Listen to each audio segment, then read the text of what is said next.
Grabando predicación para Iglesia Cristiana de Oración con fecha domingo 8 de octubre de 2023, 5432.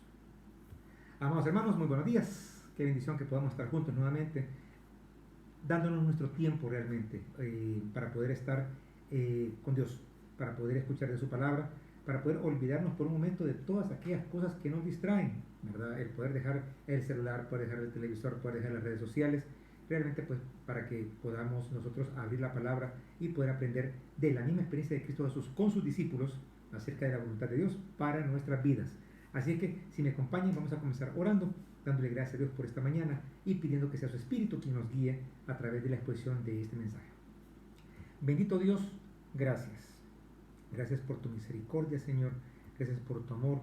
Gracias porque en todo momento nos muestras que tú nos conocías desde antes de la fundación del mundo para poder ser llamados hijos tuyos, Señor. Padre, en este momento pues confesamos nuestros pecados delante de ti, Señor, las cosas que hemos hecho, las cosas que hemos dicho, lo que deberíamos de haber hecho y no hemos hecho, Señor. Padre, el no ser no legítimos, sino que propios embajadores, Señor, de tu gloria aquí en la tierra. Pero Padre, pues te pedimos una vez más, Señor, que nos ayudes, que tu Espíritu ponga en nosotros tanto el querer como el hacer tu buena voluntad agradable y perfecta, Padre Santo, a través de lo que vamos a aprender el día de ahora. En el nombre de Jesús te lo pedimos. Amén. Y que tú guíes la palabra el día de ahora. Ok, fíjate que leyendo acerca de lo que quiero compartir contigo el día de ahora, pues no encontré un título, así que vamos a ver si tal vez juntos lo podemos encontrar y quizás el mismo título que yo pueda darle no sea el que tú encuentres en lo que vamos a platicar ahorita. Pero lo que vamos a hacer es que vamos a ver, vamos a aprender, vamos a leer el encuentro que tuvo Cristo con Natanael. Así que si me acompañan vamos a ir al Evangelio de Juan. Juan capítulo 1 del 43 al 51. Ya en este capítulo vemos cómo Cristo encuentra a sus discípulos, a los 12 que van a estar cerca de él. Algunos le cambian nombres, a uno lo llama, a esto que llamó a los otros. Así es que, pero eso tú lo puedes leer en el capítulo 1. Vamos a ver entonces la experiencia que tuvo rápidamente con Felipe y con Natanael. Con Felipe fue rápido realmente. Así es que vamos a leer del versículo 43 al versículo 51 del capítulo 1 de Juan. Dice así: el siguiente día quiso Jesús ir a Galilea y halló a Felipe. Y le dijo: sígueme. Y Felipe era de Betsaida, la ciudad de Andrés y Pedro. Y Felipe halló a Natanael. Y le dijo: hemos hallado a aquel de quien escribió Moisés en la ley, así como los profetas, a Jesús, el hijo de José, de Nazaret. Natanael le dijo: ¿de Nazaret puede salir algo bueno? Le dijo Felipe: ven y ve. Cuando Jesús vio a Natanael que se le acercaba, dijo de él: he aquí un verdadero israelita en quien no hay engaño. Le dijo Natanael: ¿de dónde me conoces? Respondió Jesús y le dijo: antes que Felipe te llamara, cuando estabas debajo de la higuera te vi. Respondió Natanael y le dijo: Rabí, tú eres el Hijo de Dios, tú eres el Rey de Israel.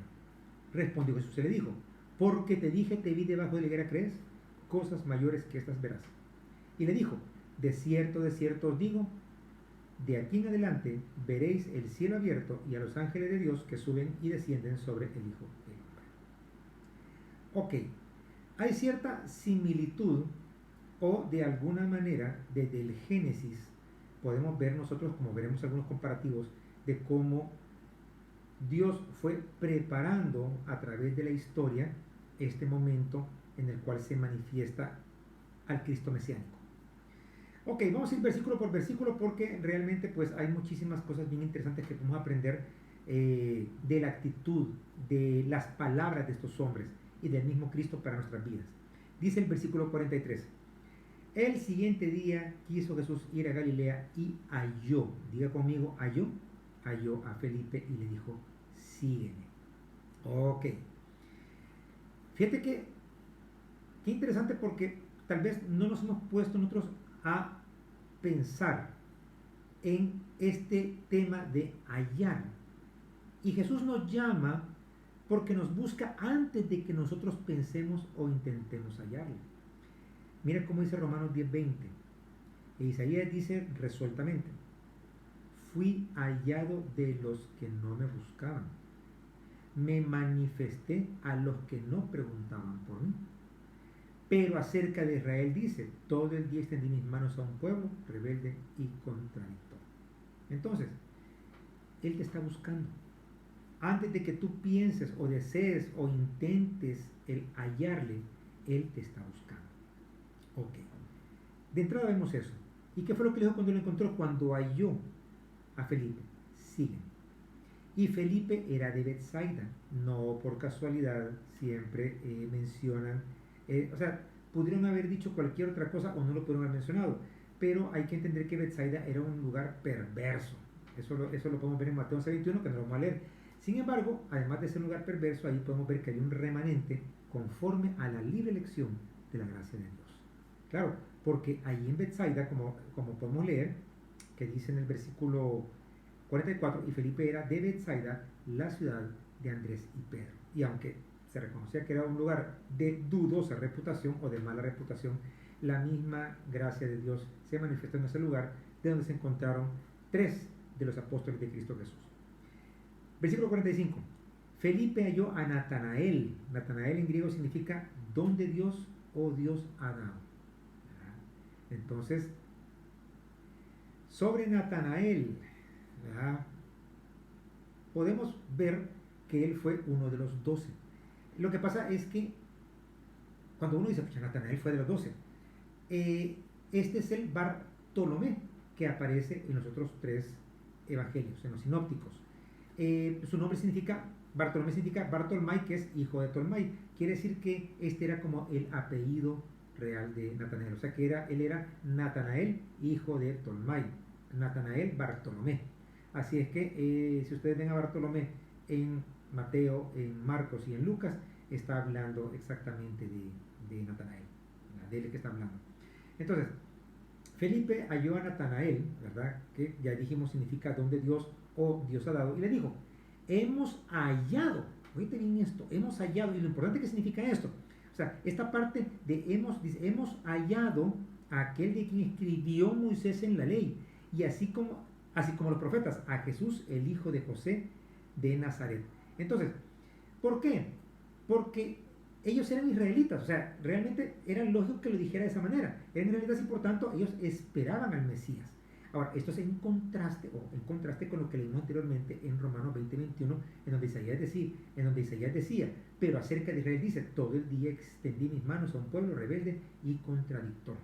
¿Ya? Pero en contraste a esto, estos eran verdaderos israelitas que estaban buscando, que ellos estaban esperando al Mesías, ¿verdad? En donde en el mismo versículo 21 dice que los gentiles fueron hallados por Dios sin buscarle, mientras que para los israelitas, o sea, para ellos el auxilio de Dios y las promesas mesiánicas ellos sabían que eran dirigidas totalmente a ellos. Ok, entonces, ¿qué dijo Felipe? Le dijo, hemos hallado, como diciendo, ¿te acuerdas que hemos estado buscando, verdad? Aquellas promesas, aquello que se nos habló. Y dice, hemos hallado, pero fíjate, me encanta cómo va esto, como que fuera una película, Felipe halló a Natanael y le dijo, hemos hallado, lo hemos encontrado, lo encontramos a aquel de quien escribió Moisés en la ley, así como los profetas, a Jesús, el hijo de José de Nazaret. Como que de repente se rayó un disco, ¿verdad? O sea, como que iba bien y de repente como que tropezó, porque de ahí viene la pregunta de Natanael, versículo 46, y dice, Natanael le dijo, de Nazaret puede salir algo bueno. O sea, aquí lo que podemos ver son varias cosas. Primero, ¿por qué pareciera ser que era tan despreciable en Nazaret? En primer lugar, era por la posición en la que se encontraba. O sea, estaba totalmente aislada casi de todo el resto de Israel. Estaba en un extremo limítrofe con Esdrelón. Y en segundo lugar, porque ni en el Nuevo Testamento, ni los apócrifos, ni Flavio Josefo, ni en el Talmud hacen mención de ella. Quizás por eso es que no era tan conocida, decían Nazaret, ¿verdad? Entonces, pues tal vez dentro de esto podemos ver dos cosas en cuanto a la pregunta de Natanael. La primera es que él fue un hombre precavido, ¿verdad? O sea, él hablaba con precaución porque la pregunta como que vemos que no estaba exenta de cierta prudencia. Acuérdense que el apóstol dice, examinarlo todo y retener lo bueno. Recuerdan a los de Berea que eran bien más nobles porque ellos iban y escudriñaban la escritura para ver si era cierto. Entonces, tal vez la pregunta, en primer lugar, tenía que ver un poco con el tema de ser cauto, ¿verdad? De ser prudente. Y en segundo lugar, pues también tiene que ver con el hecho de la ignorancia de Natanael. Pensar que Cristo había nacido en Nazaret. Pero entendamos que Felipe no en este momento lo que Felipe está explicando es realmente o sea, de dónde venía Cristo, ¿verdad? O sea, no estaba diciendo dónde nació, sino que de dónde es que él venía. Entonces le dice, a aquel quien escribió Moisés en la ley, así como los profetas, a Jesús, el hijo de José de Nazaret. ¿Ok? Y pues obviamente, como hemos venido hablando, ¿verdad? Con respecto a esto, vemos de parte de Felipe, antes de ver la actitud de Natanael, vemos pues que hay una gran ventaja porque él conocía las escrituras del Antiguo Pacto, pues porque su mente estaba preparada para poder recibir la luz del Evangelio. Al decir, ¿verdad?, que Jesús era y procedía de Nazaret. Felipe lo que estaba expresando nada más era el lugar donde había pasado Jesús la mayor parte de su vida terrenal y donde vivían ya María y José antes del nacimiento de Jesús. Recuerden que ellos vivían ahí y luego por el censo se fueron a Belén. Pues eso es todo lo que estaba diciendo nada más Natanael versus lo que entendió, perdón, eso es lo que está diciendo Felipe versus lo que entendió Natanael, ¿verdad? Que ya vimos que pues entre la ignorancia, entre, ¿cómo se llama?, entre el ser un poquito cauto fue pues la reacción de él.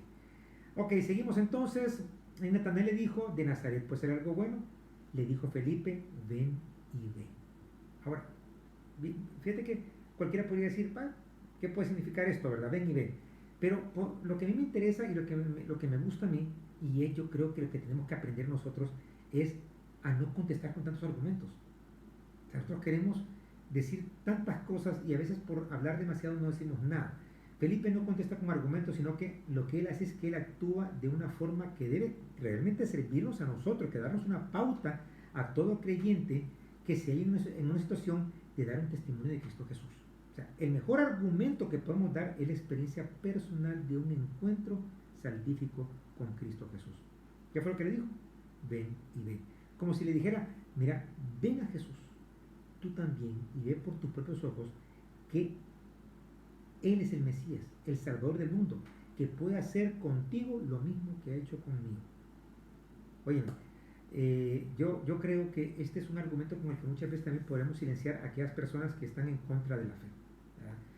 Recuerden que estuvimos hablando acerca de las filosofías huecas de este mundo. Entonces, cómo quieren cambiar nuestra forma de pensar, cómo quieren lastimar nuestra fe.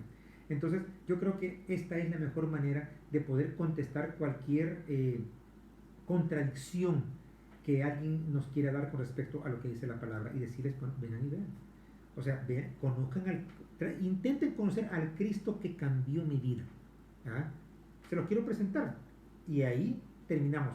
Esto es como cuando le dije, cuando interrogaban a aquel ciego a quien Cristo le devolvió la vista, y de tanto que lo interrogaban y sin mucha respuesta le dijo, bueno, mire, yo solo sé que antes no veía y ahora veo. Bueno, hay un testimonio. Hay un testimonio. Entonces, yo creo que ese es un buen ejemplo para poder compartir nuestra fe con otras personas. Ok. Seguimos entonces. Ven y ven. Versículo 47. Cuando Jesús vio a Natanael que se le acercaba, dijo de él, he aquí un verdadero israelita en quien no hay engaño.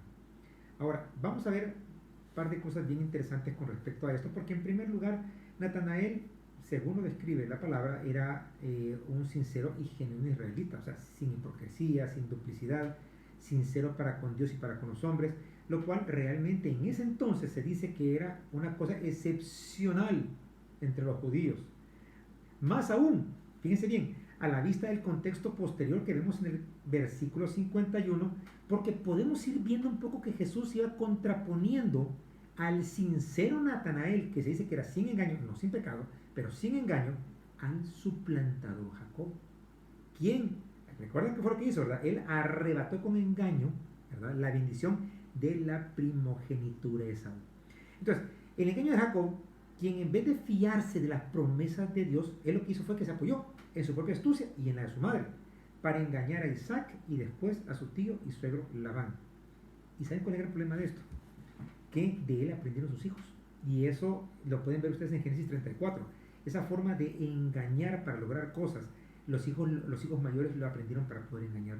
Entonces, como vamos a ver en el versículo 51, por la similitud de las experiencias y por la conclusión de una promesa, entonces aquí se está hablando de una persona que era sin engaño, que era sincera, en contraposición de aquel que fue un engañador, que fue Jacob. Bien importante eso. Si nosotros aprendemos, y eso, mira, nosotros con mi esposa lo hemos estado platicando muchísimo en situaciones de amistades que hemos estado viendo nosotros, cómo hijos han aprendido los hábitos pecaminosos de los padres y cómo estos se van transmitiendo. Así que esa es una parte bien importante, pues, que podemos ver en este momento. Ok, entonces Cristo viene y ve a Natanael y dice que realmente ahí está viendo a un verdadero israelita de quien no hay engaño, que es honesto, que es sincero. Natanael le dijo, versículo 48, ¿de dónde me conoces? O sea, ¿de dónde me conoces? O sea, aquí lo que estamos viendo a nosotros es la modestia de Natanael. Quizás como que estuviera diciendo, ¿de qué me conoces? Como si yo fuese una persona importante. Y esto era una evidencia de su sinceridad, ¿verdad? O sea, no se daba las ínfulas. Pues lo que ocurre es que no se jactó como si mereciese ser bien conocido. Y de aquí podemos decir algo muy importante. Cristo nos conoce perfectamente. ¿Puedes decirlo conmigo? Cristo me conoce perfectamente. Cristo me conoce perfectamente. Pero le conocemos nosotros a Él. Entonces Natanael preguntó, ¿y tú de dónde me conoces? ¿Verdad? O sea, dando a entender pues que sin jactancia, ¿verdad? O sea, él no era una persona arrogante. Bueno, y dice, respondió Jesús y le dijo, antes que Felipe te llamara, cuando estabas debajo de la higuera, te di. Aquí nos vamos a detener un momento, señores. Aquí, porque esto es algo que hasta este momento yo logré aprender de una forma bien interesante. Ok. ¿Qué es lo que estaba haciendo Cristo con esto? O sea, le estaba mostrando en primer lugar su divinidad al ver a Natanael a distancia. Eso en primer lugar. Y en segundo lugar, que le conocía antes de que Felipe le llamara. Y con eso volvemos a decir que Cristo nos conoce mucho antes de que nosotros podamos percatarnos de ellos. Vuelve a decir conmigo, Cristo me conoce. Natanael se había extrañado de que Jesús le conociese personalmente, pero, ojo con esto, pero Jesús le dice que le ha conocido a distancia, oye bien esto, en la intimidad de santuario hogareño. Si uno dice, bueno, ¿y qué tiene que ver eso con que lo vio abajo de la higuera? ¿Verdad? Porque ahí fue donde lo vio. Ok. Fíjate bien, donde Natanael, como todo un israelita, hacía su lectura diaria de la ley, en la casa y bajo la higuera de zaguán. Para poder entender esto de la higuera, tenemos que entender que en Israel, fíjate bien, había tres plantas simbólicas de la relación entre Dios y el pueblo escogido. El primero era el olivo. En otra ocasión vamos a tratar de ir buscando esos versículos bíblicos para que tú lo vayas viendo, pero hoy por hoy solo vamos a ver nada más esas tres plantas que simbolizaban esa relación entre Dios y el pueblo escogido. Primero era el olivo. El olivo era el símbolo de la presencia del Espíritu de Dios en medio de su pueblo. La higuera simbolizaba, o sea, era el símbolo de los frutos que Dios esperaba de su pueblo. Y la vid era símbolo de la unión marital del pueblo de Israel con Dios, con su Dios, para producir fruto agradable por la gracia de Dios y en unión con Él. ¿No? Eso es bien interesante. Ahora, esta alusión a la meditación de la ley bajo la higuera era algo muy personal que solo el propio Natanael sabía, y de ahí su exclamación admirativa, ¿verdad? Que él estaba pues sumamente extrañado con esto, ¿verdad? Entonces, ¿cuál fue en ese momento entonces la respuesta de Natanael ante esto que le dijo Cristo? O sea, Cristo lo vio bajo la higuera. ¿Qué significa eso? Que él en ese momento estaba leyendo fuera de su casa la ley, ¿verdad? Eso es lo que significaba prácticamente. Entonces en ese momento, y es una cosa que yo hablo muchas veces con mi esposa, cómo un encuentro con Cristo puede cambiar tu vida. Cómo un encuentro con Jesús puede cambiar tu vida. Puedo referirme yo a un caso bien extremo, por ejemplo, el caso de Zaqueo, que se encuentra con Cristo y que empieza a hacer cambios radicales en su vida. Si yo defraudé a alguien, si le quité dinero, yo voy a devolver multiplicado todo eso. Entonces, aquí, tanto en este momento como en todos los encuentros de hombres que tuvieron personalmente con Cristo, vemos cómo sus vidas cambiaron. Mira la respuesta de Natanael. Dice, respondió Natanael y le dijo, Rabí, maestro, le dijo, tú eres el Hijo de Dios, tú eres el Rey de Israel. En pocas palabras, ¿quién era? El Mesías. Pero mira qué bonito cómo iba subiendo. Primero dijo, maestro, el Hijo de Dios, el Rey de Israel. O sea, realmente, o sea, ya hacer ese tipo de confesiones, ¿verdad? O sea, podemos ver nosotros la firmeza con que Natanael confiesa la mesianidad de Jesús. Y por lo que logramos ver nosotros ahí, él lo cree de todo corazón y lo confiesa entusiasmado con su boca, ¿verdad? O sea, él confiesa el carácter profético de Jesús al llamarle Rabí, su misión divina al llamarle el Hijo de Dios y su realeza mesiánica al llamarle Rey de Israel. A mí lo que más me llama, o sea, esta parte de la declaración de todos esos títulos de Cristo, a mí lo que me impresiona es cómo cambia la perspectiva cuando uno conoce a Cristo Jesús, cuando uno tiene un encuentro con Cristo Jesús. Y pues claro, viene Cristo y le dice, ¿verdad? Respondió Jesús y le dijo, porque te dije, te vi debajo de la higuera, ¿crees? Cosas mayores que estas verás. Ok, pero aquí tenemos que aclarar a qué nos referimos con eso, porque yo creo que muchas veces nos confundimos y tratamos de buscar las cosas a nuestra conveniencia. Entonces, primero veamos la expresión, porque te dije, te vi debajo de la higuera, ¿crees?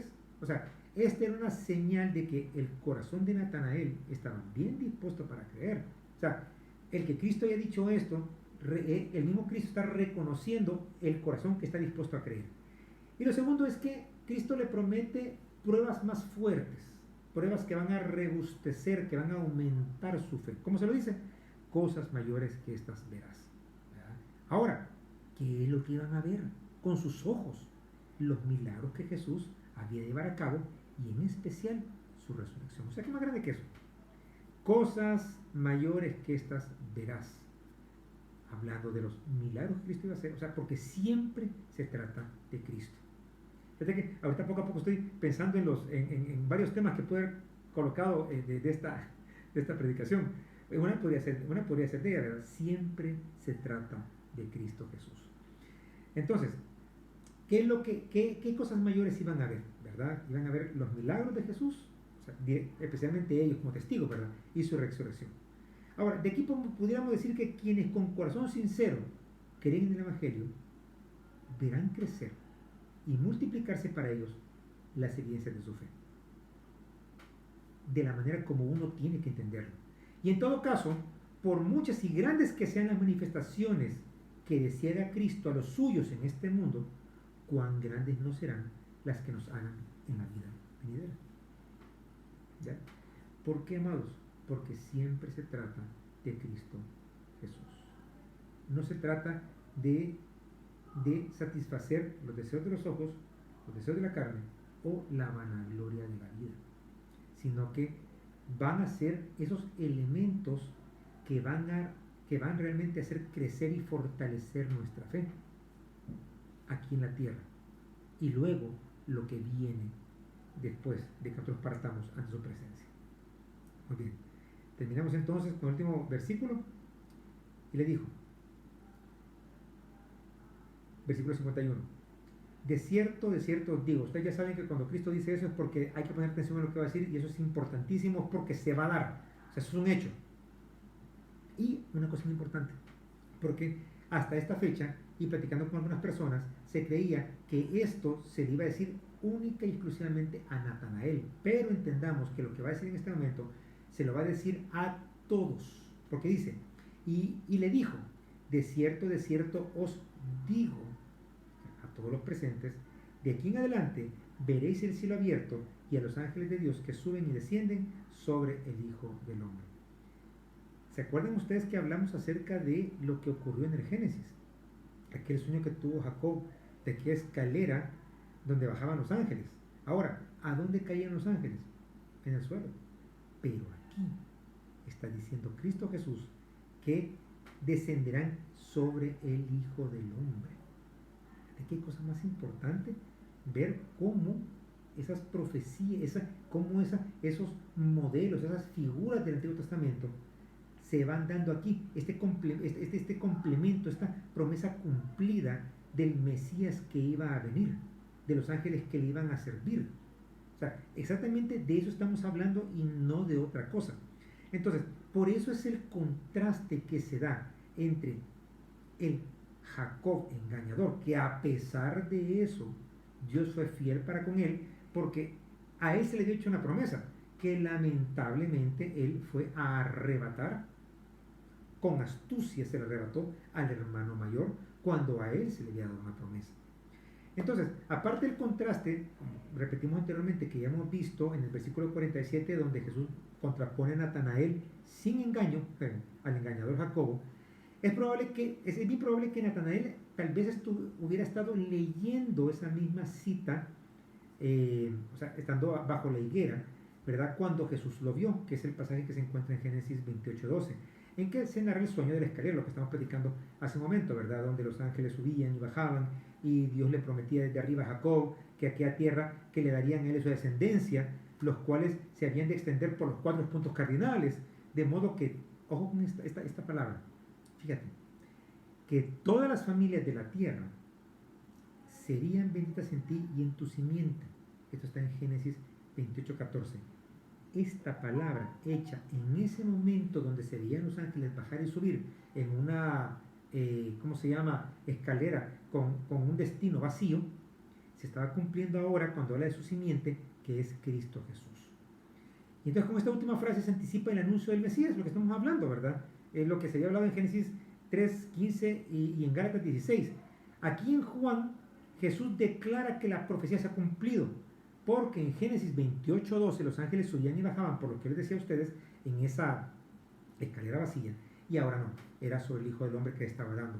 Es decir, que ya ha aparecido el Mesías, el vínculo de reconciliación entre el cielo y la tierra, el único mediador entre Dios y los hombres, el cual será, según la carne, descendiente de Jacob, y que bajaría del cielo para salvarnos.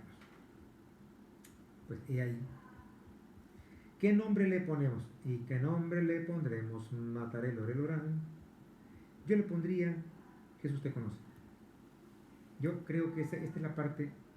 Aquí hay tantos temas que le podemos colocar, pero que de repente se me fueron apareciendo, pero yo creo, en mi caso particular, yo pues le pondría Jesús te conoce. Jesús te conoce. Y Él te va a encontrar. Si no te has dado cuenta, Él te va a encontrar. Él te va a llamar. Así como lo hizo con los diferentes discípulos. Y Él te va a cambiar tu vida en ese encuentro.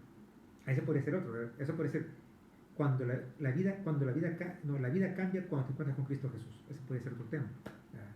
¿Cómo cambia tu vida cuando te encuentras con Cristo Jesús? Podría ser. Otro tema podría ser también Cristo muestra que es el Mesías. Pero vamos a dejarlo, yo creo que por el momento lo voy a dejar así. Lo voy a dejar con el tema Jesús te conoce y te está buscando. Vamos a ver. Padre, gracias Señor por esta palabra en la cual podemos ver muchísimos elementos históricos. Podemos entender hoy quizás al poder leer el tema de la higuera, del olivo, de la vid, cómo eso se relaciona, cómo eso indicaba ese tipo de relación que tú esperabas tener con los hombres. Pero Padre, yo veo la experiencia de Natanael, ¿verdad? Y veo la de Jacob, dos hombres totalmente diferentes, uno que con engaño alcanzó una bendición y el otro que era sin engaño. Y este hombre sin engaño fue el que logró ver aquella promesa en la cual la tierra iba a ser bendecida por la descendencia de Jacob y por su simiente, que en este caso es Cristo Jesús. Podemos ver cómo nuestra fe en una conversión genuina va a ir creciendo a través de las grandes obras que tú puedas hacer en nuestra vida y a través de ellas. Así que, Padre, yo en este momento pues te pido por ese momento especial en el que cada persona que en este momento está escuchando esta enseñanza, que pueda estar listo, que si todavía no ha tenido un encuentro personal con Jesús, que tú apresures tus pasos. Yo te pido, Señor, que tú apresures tus pasos para que puedas encontrar a cada persona que no ha sido encontrada por ti, Señor, y que tú le muestres cuánto lo conoces, con el fin de que su vida cambie al final entregada a ti. En el nombre de Jesús. Amén. Jesús te conoce y Él quiere encontrarse contigo.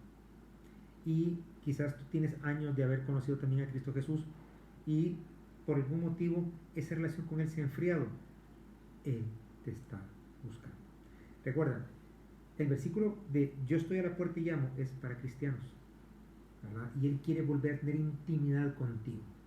Y Él quiere que tú estés convencido que Él te conoce y que Él quiere hacer crecer tu fe y que sepas que grandes cosas vas a ver, no solo en vida, sino que muy grandes en los tiempos venideros. Así que, amados, muchas bendiciones, ¿verdad? Ya comenzamos ya vamos a la primera semana del mes de octubre y pues, bueno, esperando prontamente que Cristo venga. Así que para todos ustedes, muchas bendiciones.